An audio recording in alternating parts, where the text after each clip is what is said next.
Hello and welcome to episode 3 of The Talking Point with Chris, Jack and Stevie Clifford. Stevie, how are we? How are you doing? Well, we didn't get our wish, did we? So all we wanted was a couple of signings and 3 points. So we didn't get our wish. We got a couple of signings, but yeah, there's now a lot of noise, Chris. I think that's fair to say from the weekend's game, and there's certainly a lot of things to discuss about it. If you're going to lose no firm game, don't make it one before an international fortnight when everyone then has plenty of time to stew on it. Unfortunately, that's the case that Rangers find themselves in. So thank you once again, everyone, for joining us as we delve deeper into one of the key talking points at Ibrox. So far in this series, we've discussed the renovation works in the Copeland stand and the move to Hampden, which, as Rangers revealed this week, is now at an end. The club will be back at Ibrox by the end of this month. They will be back at Ibrox for the Dundee game, so that's at least something to look forward to. In episode 2, we discussed James Bisgrove's successor as Chief Executive Officer and what that role means for Rangers. Today, we're going to talk football and we're going to talk Tavernier. Is the Rangers captain a leader or a liability for Philippe Clement's side? Stevie, if we start on Tavernier as a skipper, he was appointed club captain by Steven Gerrard. Successive managers have opted not to change that position. I think Clement was actually asked about it at his first press conference. He was asked, "No, will you keep James Tavernier as your captain?" And his answer from memory was along the lines of, "I've got no reason to change it." So, yes. Since then, should he have taken the armband from him, or is that a decision that you would like to see made at present? No, and here's why. And it's going to be a difficult one. I think that if you had to take the armband off James Tavernier, then you were selling him. I don't agree with maybe taking it off him and him playing. Who would you give it to? So you're giving it to Jack Butland, and the reason why you're giving it or taking it away from James Tavernier, assuming that we're having this discussion, is poor form, and he's not playing well. So you don't want him to be captain anymore because you're trying to release the burden a wee bit. So your next obvious choice is perhaps Jack Butland, maybe even John Souttar, but they're making as many mistakes as James Tavernier. So we're just passing it, along, and the potential issue from the dressing room and the fallout of that, etc., would mean that I wouldn't strip captaincy from James Tavernier for that reason. Asking me if I would sell him and move him on is a completely different question. But would I strip him of captaincy, Chris? Then no, I've got to be honest. And that's why I wouldn't do it. That's not me saying that I want him to be my captain or I want him to be. That's me answering, would I strip him of it or would I take it off? No, I don't think it adds any value.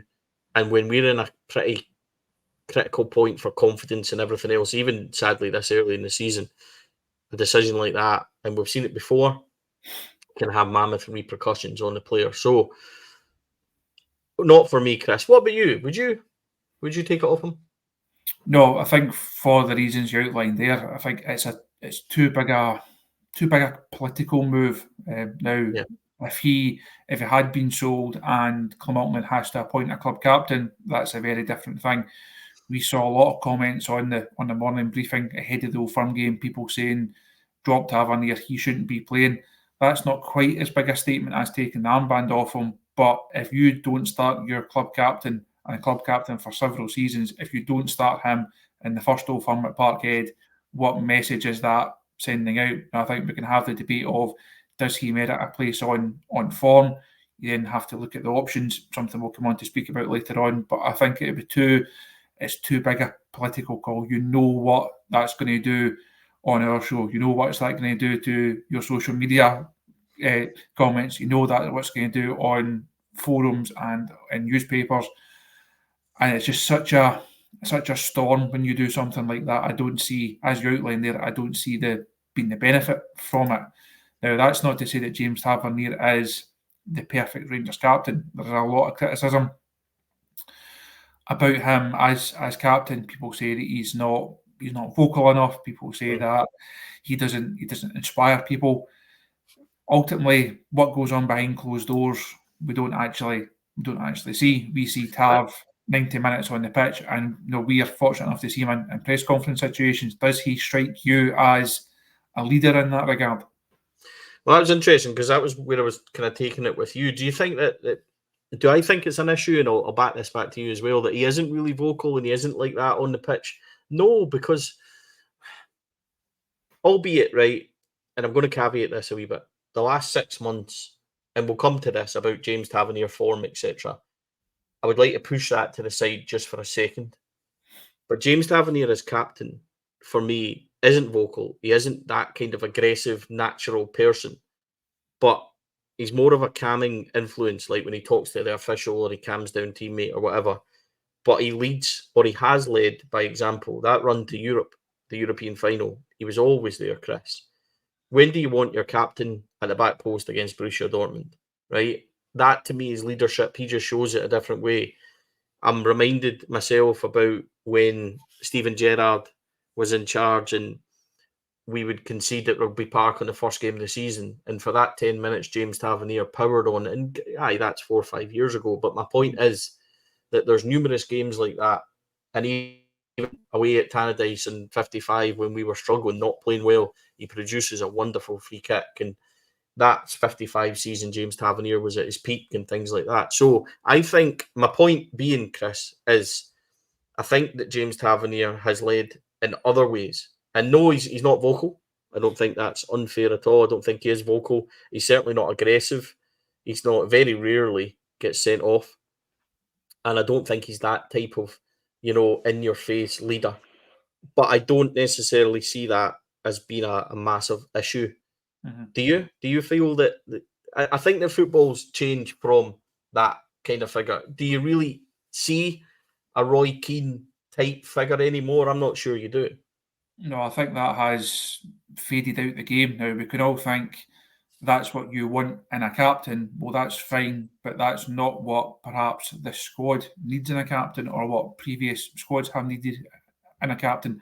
Again, a lot of comment directed at Tavares, his media briefings that he comes in, and he's perhaps not the most enlightening. I think over the years he's steadily gotten worse in press conferences. He gives less and less away. It's become a bit cliche driven at times. He doesn't, when he sits in front of us, he doesn't strike you as the most inspiring figure. But as you said there's been enough big games over the years where he has inspired not just himself to go and perform, he's inspired others around about him to go and perform, to go and achieve results like the European runs that Rangers should not have achieved. That does not happen if the captain does not play a leading role in that. Again, media-wise, he gets stick if he doesn't front up after a big game defeat. So you lose to Celtic, or you lose a cup game, you lose a European game. If Tav's not there, people say he's shirked the responsibility. Where's the Rangers captain? When he does, we all know the running joke about Tav. I'm really disappointed, obviously, because that's just his stock phrases. He said it after Dynamo Kiev at Hampden. I think it was the first answer to the first question, and he said disappointed. And I just felt like somebody tell him there's other words to use other than this. Just don't say disappointed, because it's almost become this kind of cliche type thing now. Tav being disappointed. But I think it'd be wrong to judge him solely on how he is in front of the media, because there's been enough players in that dressing room with him and enough captains that if Steven Gerrard is willing to have you as Rangers captain, I think that says a lot about you. I think that tells you more than a press conference does or a media interview after a game does. Yeah, I would tend to agree. Well, here's another flip side of it. We've sat in front of John Souttar, who's another potential candidate for captain's armband. And it's not a criticism of John Souttar, but he's very quietly spoken. Mm-hmm. He doesn't give a lot away. He's not even as authoritative coming across as James Tavernier is. Now, Jack Butland, media-wise, is the outstanding candidate, but it's no surprise that he played for England when he was 17, 18, and he's had that media training at that young age, which has held him through. But do I really care what my captain's like in a press conference? Overall, I'm not sure I do, Chris. You and I have done hundreds of these and now know that it's a box-ticking exercise. No, it doesn't matter what captain it is. He's not going to come out and say, do you know what, guys, we were terrible on Sunday and, Cyril Dessers has got to hold his... It doesn't happen. It's just, we're disappointed, we'll go again, we'll focus. It's the same stuff. James Tavernier gets it because it's James Tavernier. And I think that brings me to the wider point, Chris, and it's quite an important one. I've obviously got a viewpoint on this, but I'm going to put it over to you. Social media videos on Sunday night. Everyone's hurting. Is that right, though, for people to abuse and be aggressive with James Tavernier? It's not even the words, it's the manner, I think. So what I'm going to say before I say that, does he really deserve that? And is that right? I don't think it was the right way for those fans to vent that frustration. As you say, everyone was disappointed, angry, upset, a whole range of emotions after the Old Firm game at the weekend.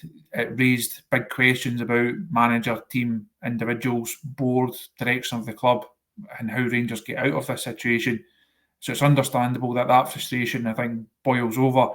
But to me, that's not the avenue for it. Tav got it because he's the captain. Tav got it because he has become something of a target, I think, for a lot of the Rangers fans. Something of an easy target at times because he has made mistakes. But show me a player in that side who has not made mistakes. Show me a player in recent seasons where Tav has been culpable, that has not made mistakes. So I think he does. It's probably part of the burden, if you like, part of the responsibility, part of the role of being Rangers captain. Or you are held to a slightly higher aloft. You're held to a higher standard. But that then doesn't mean to say that you then should be the lightning rod for so much of other people's mistakes or your own mistakes in that manner. So I don't think that was the right way to go about it. I don't think it was it's not going to be productive. Tav's then not going to go up the road and think, well, actually, I'm going to get in Monday morning and I'm going to train even harder because somebody came and shouted at me on the street, or I take a bit of stick on social media, or if he's in the supermarket and somebody gives him a hard time. When you're in the football environment, when you're on the pitch, you expect criticism. Tav's old enough and ugly enough and wise enough to know what the Ibrox crowd is like. But I think in that situation, it's a different. It becomes a different kind of ball game, and I don't think it will be. I don't think it was a good look for the club, and I don't think it was the. I don't think it will have the whatever effect that person or those fans thought it would have. I don't see it having that a positive impact on the players individually or collectively. I understand it completely because I've been there personally. Not in doing that or shouting and screaming at the players, but I've been there in terms of frustration. I was there on Sunday. I understand it completely. However, I just don't think that a guy, and we'll come to his form and everything else, I don't think a guy that's been here 9 years and has given that much to the club specifically deserves somebody shouting and screaming that in his face. Would I have preferred it if somebody was going to do that? Would just be like, James, I need to speak to you. This isn't acceptable. Not swearing, not aggressive. Just outline your feelings about the fans and how they're feeling, and then listen to James Tavernier having to respond to that. Yes, that's a lot better than, him then shouting back at the boy and it becomes just an ugly scene. I can understand it, right? I get it completely, but I just think that it just wouldn't be how I would do it. That's all I'm saying. I'm not saying that people aren't right to vent their frustrations or they aren't right to get that message across. I just think there's a way of doing it that isn't aggressively. You're more or less attacking a guy at their work, not physically, but verbally. You're having a right go at them. And you seen James was a wee bit taken aback. So it's not for me. I would have preferred it to be handled differently, but I completely understand how people are frustrated and it gets to that point, Chris. You mentioned form there. Is the captain's armband, is James Tavernier's standing at the football club, is that keeping him in the side at present rather than his form? Yes. And I don't say it lightly, but I think James Tavernier in the last 9 months, since the turn of the year, Chris, has dramatically decreased. I think he's lost a yard. I think James Tavernier knows he's lost a yard. And I think you can see it in his performances. I think you saw it against Kiev when the boy took him a wander down the line 2 or 3 times. I think you saw it on Sunday. And I think even small moments like that cross from the Motherwell boy, I think James Tavernier knows he can't get out there.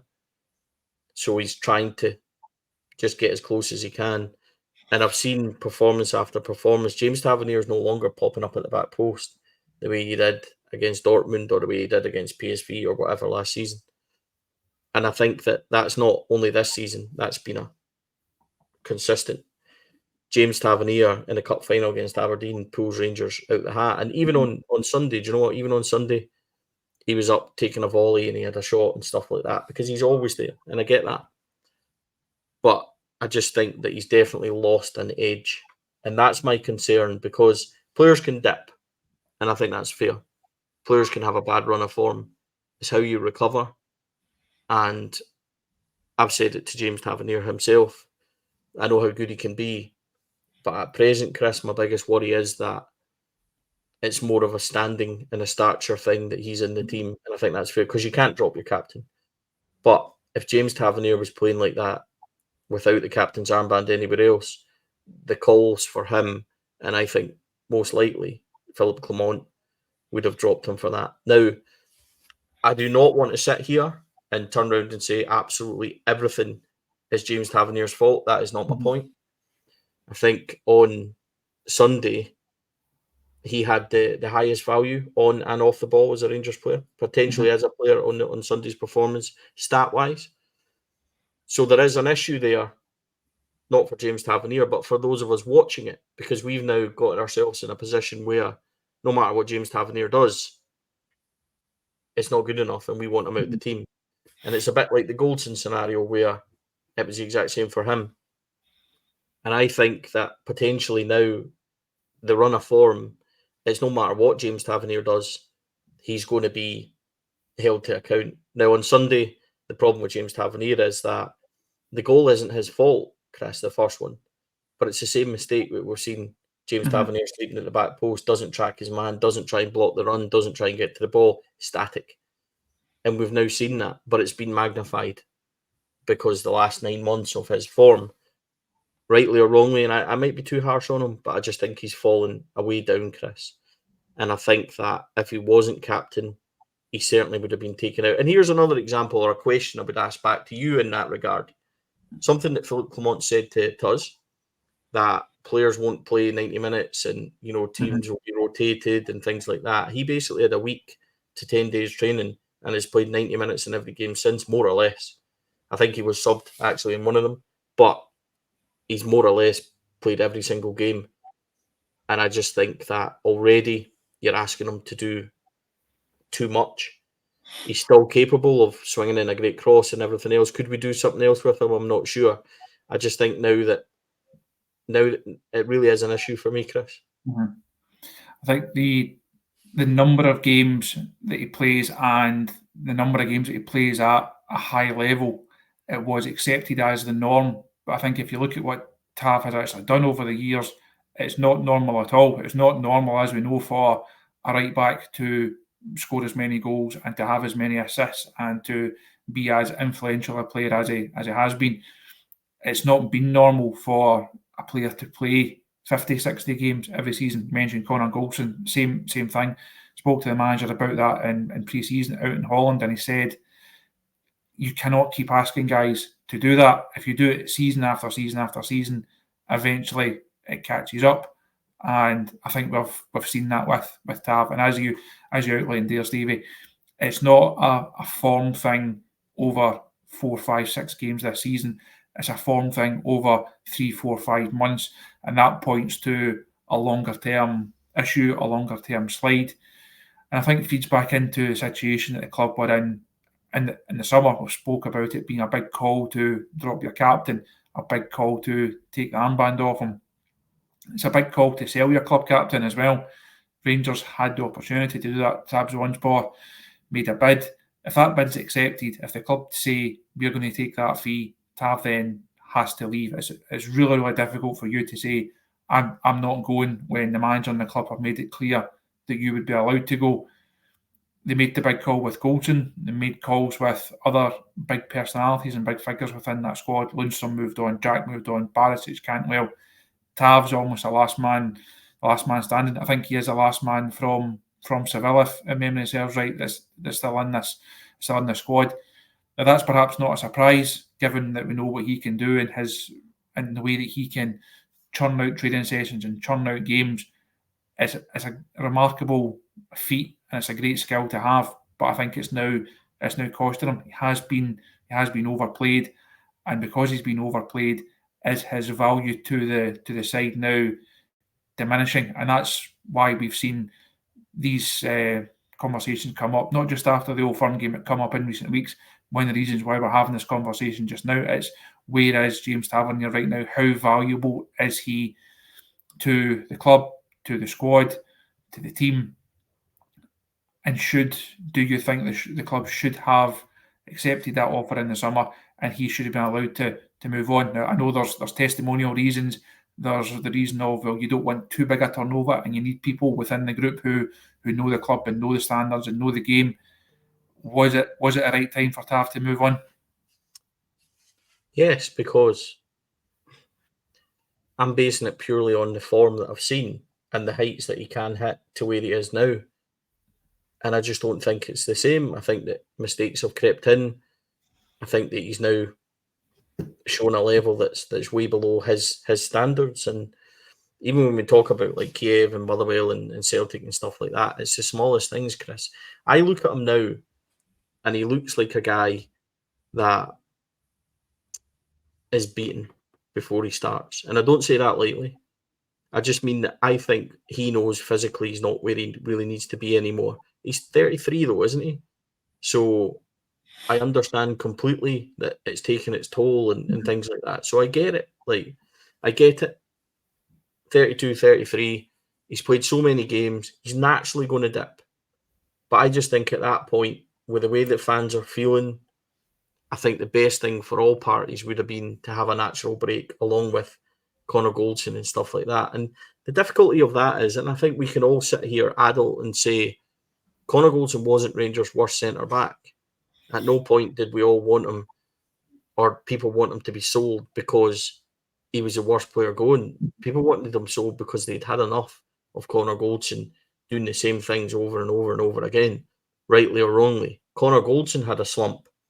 I remember him getting tortured pretty much by Majowski, I think, in that 2-1 victory. And he never really recovered from that the long ball and the same one that kind of caught him out a few times. And normally Connor Goldson would respond and rebound back, and he's not capable of doing it. So he was moved on. I don't think that the situation with James Tavernier is that different, Chris. And for that reason, only because of how I viewed his form, I would have thought that was the time to cash in on him. And it's easy now to say 5 games in, 6, 7 games in, including Europe, etc., that would have been the right thing to do. But I think that decline has manifested in James Tavernier's play. And I think that's basically where it is. And I don't like saying it. Listen, James Tavernier has given us some incredible moments, but the time was right for me in the summer. If the club had made that decision, if we can reverse back 6, 7, 8 weeks or so, and the club had made that decision, I think people would have had the idea of, well, it's fine because we've got Dujon Sterling. He can go in, he can play right back. Now, when he came into the club last year, he was billed as this guy who was flexible in terms of position, but it turned out he was even more adaptable than we even thought. He was brought in to play either side on fullback as a supporting role. It was said he could play in a 3. For me, we've still not seen enough of Dujon Sterling to know if he can be the next Rangers right back. I think we know what he can do in midfield. We know that he can fill in gaps here, there and everywhere. But when Tav is not there, it will make such a difference to the style of this side, because you will not get another right back with his skill set who can score the number of goals, who can provide the number of assists, who's got that a dead ball delivery that sometimes is good, sometimes perhaps not, but he is a very unique fullback. He's a very modern fullback, and you look at how the game has progressed. Dujon Sterling is not. He's got great energy. He's good on the ball, but he's not. For me, he's not James Tavernier. I know key figures at the club do think that Sterling is as a right back rather than a midfielder. If the call comes, and we're assuming this may well be Tav's last season, who knows, when that call is made and he does move on, for you, is Sterling the natural successor there, or is that an issue that can only be solved by going into the transfer market and try to find the next guy at 200 grand that's going to score you 100 goals? Well, what I would say is that Dujon Sterling needs to have a run of form that we can rely on. He needs to be fit for a period of time that we can rely on. And we need to properly see what he's going to be like in that right back position. I think we all have an idea that we would like Dujon Sterling to be the next Rangers right back. I think that's absolutely fine. But he hasn't been fit enough. And to be honest, Chris, and this might be a wee bit controversial for people, I think Dujon Sterling's had some great moments in the Rangers team.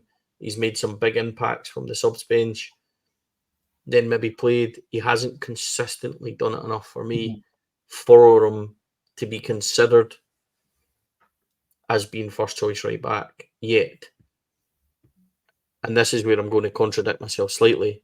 The question would be, would I start him ahead of James Tavernier at the moment? The answer is yes. But it doesn't mean that long term I'm utterly convinced that he's the next one.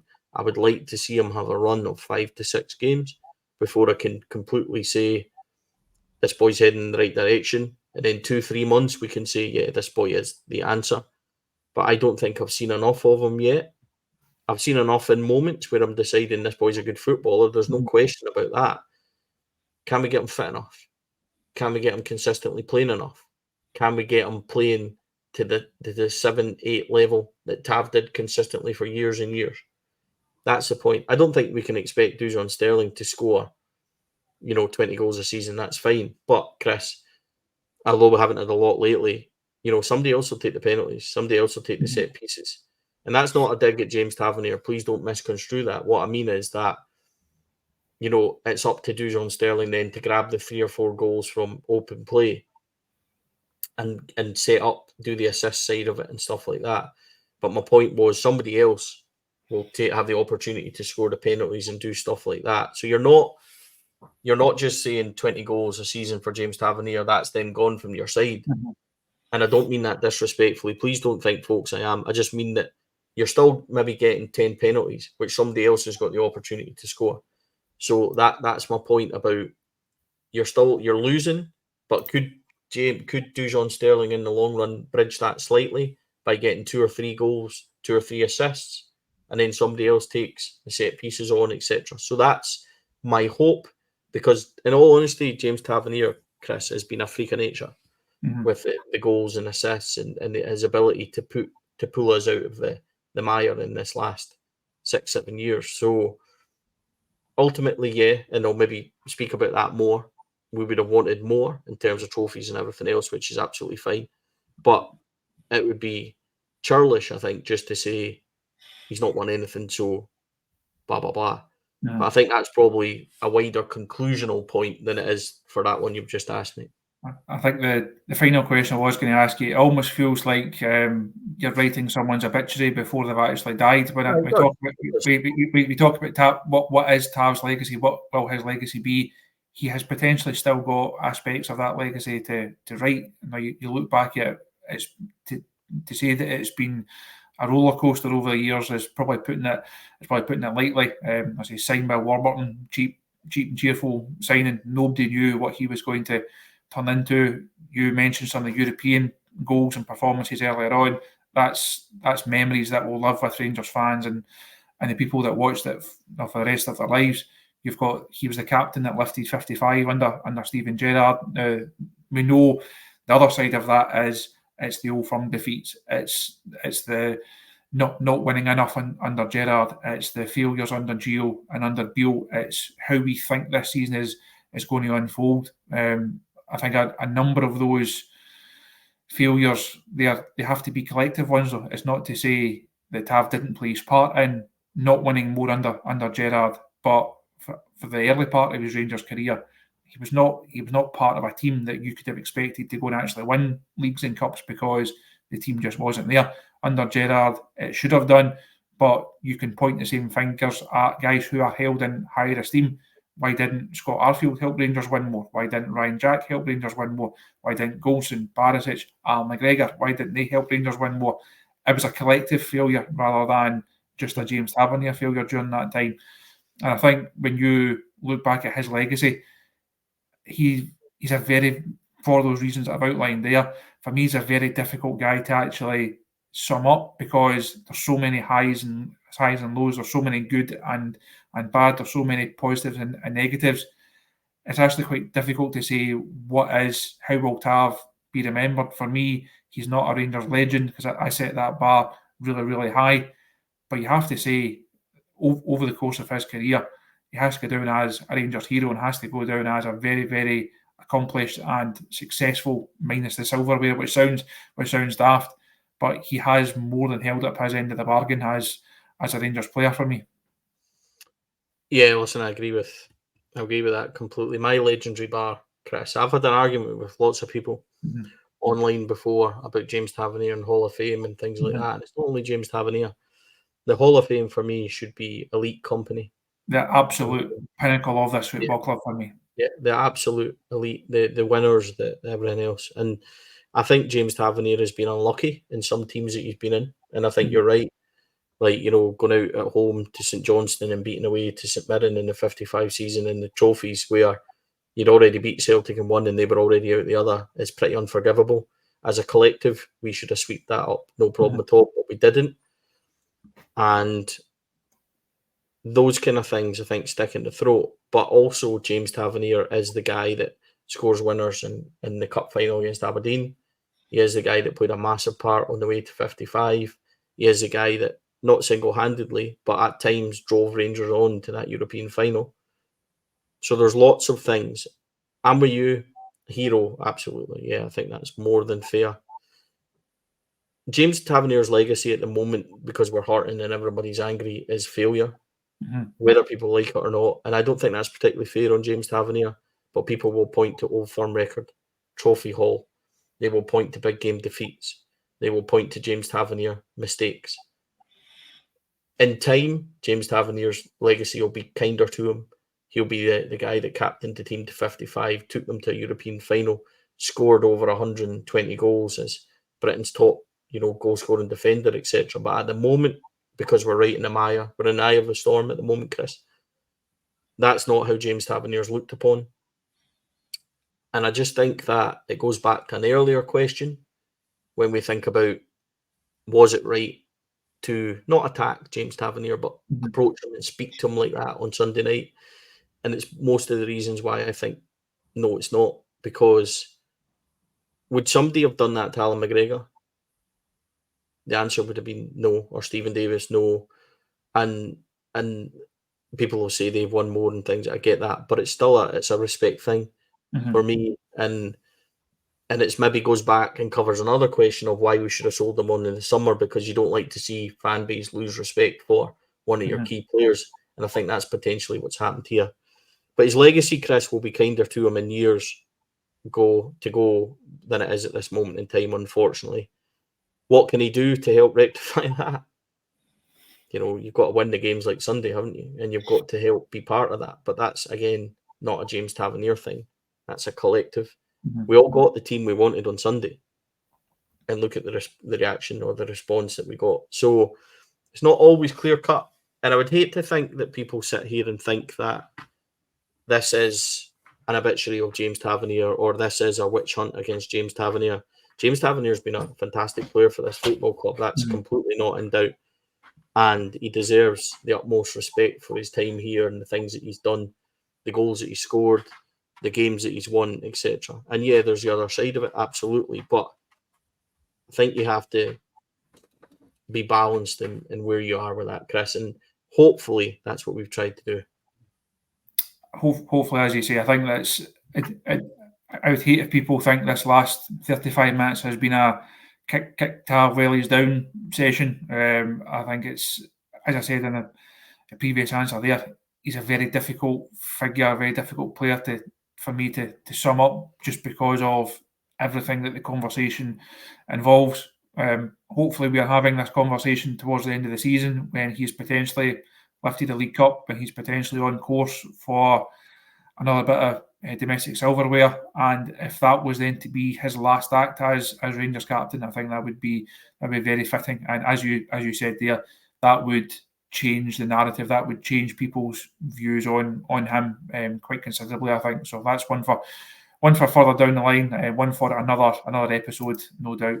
So thank you, Steve, as always, for joining us on the Talking Point. If you like what we do here at the Rangers Review, make sure you subscribe to the YouTube channel. You can also, of course, sign up to the website to read Stevie's excellent column, which you can get every week. And we've got the best news, insight, analysis from myself, hopefully, and also from Josh and Derek as well. So thank you once again for joining us, and we will see you soon.